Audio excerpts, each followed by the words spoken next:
നമസ്കാരം.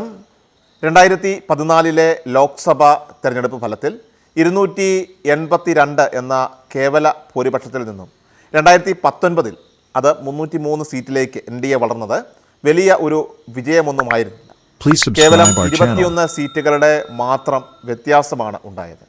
അതുകൊണ്ടാണ് അത് 370ലേക്ക് ഉയരുമെന്ന് മോദി അവകാശപ്പെടുന്നത്, അതോടൊപ്പം തന്നെ പ്രതീക്ഷ വയ്ക്കുന്നത്. എന്നാൽ തുടർഭരണം നേടി 10 വർഷം ഇപ്പോൾ തുടർച്ചയായിട്ട് ഒരു സർക്കാർ ഭരണം തുടരുമ്പോൾ ഉണ്ടാകുന്ന ഭരണവിരുദ്ധ വികാരങ്ങൾ തീർച്ചയായിട്ടും മോദിക്കും അതുപോലെ തന്നെ NDAയ്ക്കും തിരിച്ചടിയാകുമെന്നത് ഉറപ്പുള്ള ഒരു കാര്യമാണ്. 21 സീറ്റിൻ്റെ വ്യത്യാസം മാത്രമാണ് 2014 നിന്നും 2019ലേക്കുള്ള യാത്രയിൽ 3 ലക്ഷത്തിലധികം വോട്ടുകളുടെ ഭൂരിപക്ഷത്തിലായിരുന്നു വിജയിച്ചത്. കോൺഗ്രസിനാകട്ടെ ആകപ്പാടെ 52 സീറ്റുകൾ നേടിയപ്പോഴാണ് 3 ലക്ഷത്തിലധികം വോട്ടിൻ്റെ ഭൂരിപക്ഷത്തിൽ NDA 105 സീറ്റുകളിൽ വിജയിക്കുന്നത്. ഈ 105 സീറ്റിൽ 44 സീറ്റുകളിൽ 4 ലക്ഷം വോട്ടിലധികം ഭൂരിപക്ഷമുണ്ടായിരുന്നു. 15 സീറ്റുകളിൽ 5 ലക്ഷത്തിലധികം ഭൂരിപക്ഷമുണ്ടായിരുന്നു. കോൺഗ്രസിനെ സംബന്ധിച്ചിടത്തോളം കേരളത്തിൽ വലിയ വിജയം നേടിയെങ്കിൽ കൂടിയും ബാക്കി സീറ്റുകളിലൊക്കെ എല്ലാ പ്രതീക്ഷകളും നഷ്ടപ്പെടുകയാണ് സംഭവിച്ചത്.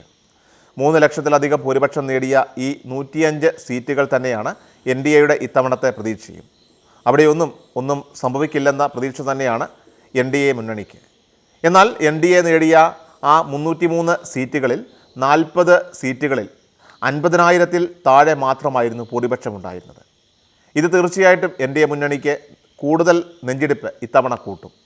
ഒരു മണ്ഡലത്തിൽ ഏതാണ്ട് കുറഞ്ഞത് 10 ലക്ഷത്തിലധികം വോട്ടുകളാണ് ഉള്ളത്. അതിൽ തന്നെ 30 ലക്ഷം വരെ വോട്ടർമാരുള്ള മണ്ഡലങ്ങളുമുണ്ട്. അവിടങ്ങളിൽ NDAയ്ക്ക് 50,000-ൽ താഴെ വോട്ടിൻ്റെ ഭൂരിപക്ഷം എന്നത് NDA മുന്നണിയെ സംബന്ധിച്ചിടത്തോളം ഏറെ തലവേദനയാണ് സൃഷ്ടിക്കുന്നത്.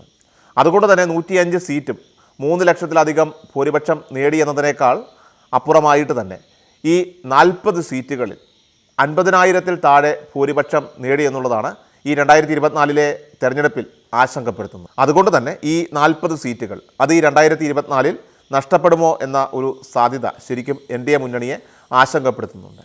കാരണം 10 വർഷം തുടർച്ചയായിട്ടുള്ള ഭരണത്തിൽ ഭരണവിരുദ്ധ വികാരം എന്നത് ചെറിയ ഒരു വിഷയമല്ല. അതുമാത്രമല്ല, ഈ 40 സീറ്റുകളിൽ 14 സീറ്റുകളും ഉത്തർപ്രദേശിലാണ്.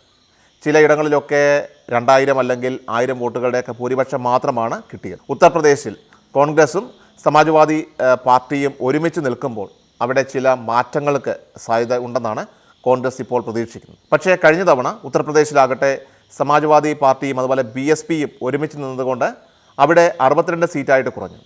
അതുകൊണ്ട് തന്നെ ഉത്തർപ്രദേശിലെ സീറ്റുകളുടെ എണ്ണം കൂടുമെന്നും അതുപോലെ തന്നെ ഈ 14 സീറ്റുകൾക്ക് ഒന്നും സംഭവിക്കില്ലെന്നും NDA വിലയിരുത്തുന്നുണ്ട്. എന്നാൽ ഈ ഭൂരിപക്ഷം കുറഞ്ഞ മണ്ഡലങ്ങൾ അത് കൈവിട്ടു പോയാൽ NDAയുടെ നിലവിലുള്ള സ്ഥിതി 303-ൽ നിന്നും 260-ലേക്ക് കൂപ്പുകുത്തും. മിക്ക സർവേ ഫലങ്ങളിലുമുള്ള കണക്കുകൂട്ടലുകൾ അങ്ങനെയാണ്. ഈ 50 സീറ്റുകൾ അത് NDAയ്ക്ക് നഷ്ടപ്പെടുമെന്നും ഭരണവിരുദ്ധ വികാരം അത് NDAയ്ക്ക് തിരിച്ചടിയായിട്ട് മാറുമെന്നും അതിലൂടെ കേവല ഭൂരിപക്ഷം നഷ്ടപ്പെടുമെന്നാണ് വിവിധ വിലയിരുത്തലുകൾ ഇപ്പോൾ വരുന്നത്. എന്നാൽ ഇതിന് മറ്റൊരു മറുവശം കൂടിയുണ്ട്. അതായത് തീർച്ചയായിട്ടും ഉത്തർപ്രദേശ് തന്നെയാണ് 14 സീറ്റുകളിൽ BSPയും സമാജ്വാദി പാർട്ടിയും ഒരുമിച്ച് നിന്നപ്പോഴായിരുന്നു ഇത്രയധികം ഭൂരിപക്ഷം വന്നത്. എന്നാൽ ഇപ്പോൾ വോട്ടിങ്ങിൽ കൃത്യമായ അടിത്തറയില്ലാത്ത കോൺഗ്രസും അതുപോലെ സമാജ്വാദി പാർട്ടിയും ഒരുമിച്ച് നിൽക്കുമ്പോൾ NDAയ്ക്ക് ഉത്തർപ്രദേശിൽ നിന്നും 62-ൽ നിന്നും 72 വരെ വളർച്ചയുണ്ടാകാനുള്ള സാധ്യതയുമുണ്ട്. അതുകൊണ്ട് തന്നെ അതൊരു വെല്ലുവിളിയായിട്ട് മാറില്ലെന്നാണ് ഒരു വശത്തെ വിലയിരുത്തലായിട്ട് നമുക്ക് കാണാൻ സാധിക്കുക. എന്നാൽ മറുവശത്ത് 40 സീറ്റുകളിൽ NDA 50,000-ൽ താഴെ ഭൂരിപക്ഷമാണ് നേടിയതെങ്കിൽ കോൺഗ്രസ് നേടിയ അത് ഭൂരിപക്ഷം ആ സീറ്റുകളിലും അവരുടെ ഭൂരിപക്ഷം കുറവാണെന്നത് ഏറെ ശ്രദ്ധേയമായിട്ടുള്ള ഒരു കാര്യമാണ്. അതുകൊണ്ട് തന്നെ കഴിഞ്ഞ തവണ കോൺഗ്രസ് നേടിയ ചില സീറ്റുകൾ ഇക്കുറി NDA തിരികെ പിടിക്കുമെന്നും പറയുന്നവരുമുണ്ട്. അതുകൊണ്ട് തന്നെ ഈ വോട്ടുകളിൽ പലതും അത് അങ്ങോട്ടും ഇങ്ങോട്ടുമൊക്കെ ബാലൻസ് ചെയ്യപ്പെടുമെന്നുള്ള വിലയിരുത്തലുകളുമുണ്ട്. എന്നാൽ NDA മുന്നണിയെ സംബന്ധിച്ചിടത്തോളം ഈ സീറ്റുകൾ വളരെ നിർണായകമാണ്. 10 വർഷത്തെ ഭരണവിരുദ്ധ വികാരവും അതുപോലെ ഇന്ത്യ സഖ്യത്തിൻ്റെ യോജിപ്പും ഐക്യവുമൊക്കെ NDA മുന്നണിയുടെ നെഞ്ചിടിപ്പ് കൂട്ടുകയും അതുപോലെ ഉറക്കം കെടുത്തുകയും ചെയ്യുന്നുണ്ട്. ഇവിടെ ശ്രദ്ധിക്കേണ്ട ഏറ്റവും പ്രധാനപ്പെട്ട ഒരു കാര്യമെന്ന് പറയുന്നത് ഈ 40 സീറ്റുകളിൽ കേവലം 7 സീറ്റുകൾ മാത്രമായിരുന്നു 2009-ൽ NDA വിജയിച്ചിരുന്നത്. അതുതന്നെയാണ് ഇത്തവണത്തെ രാഷ്ട്രീയ കണക്കുകൂട്ടലുകളൊക്കെ ഇപ്പോൾ മാറ്റിമറിക്കുന്നത്.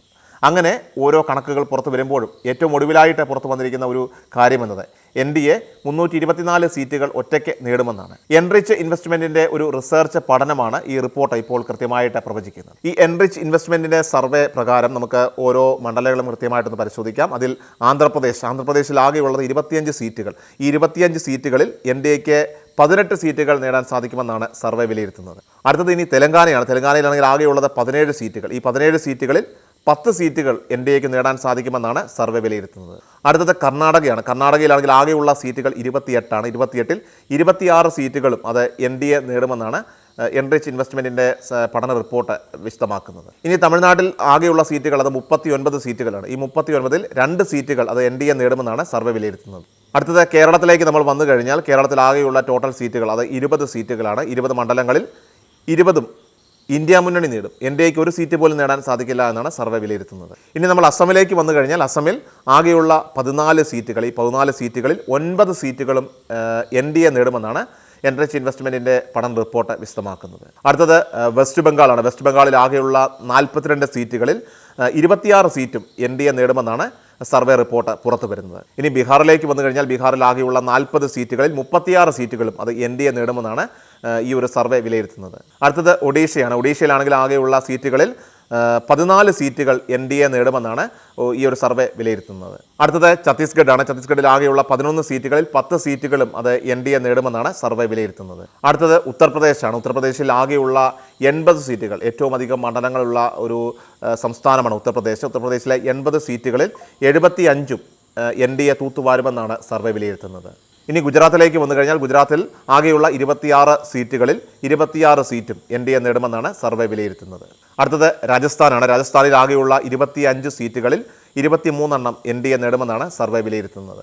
അടുത്തത് മധ്യപ്രദേശാണ്. മധ്യപ്രദേശിൽ ആകെയുള്ള 29 സീറ്റുകളിൽ 29ഉം NDA നേടുമെന്നാണ് സർവേ വിലയിരുത്തുന്നത്.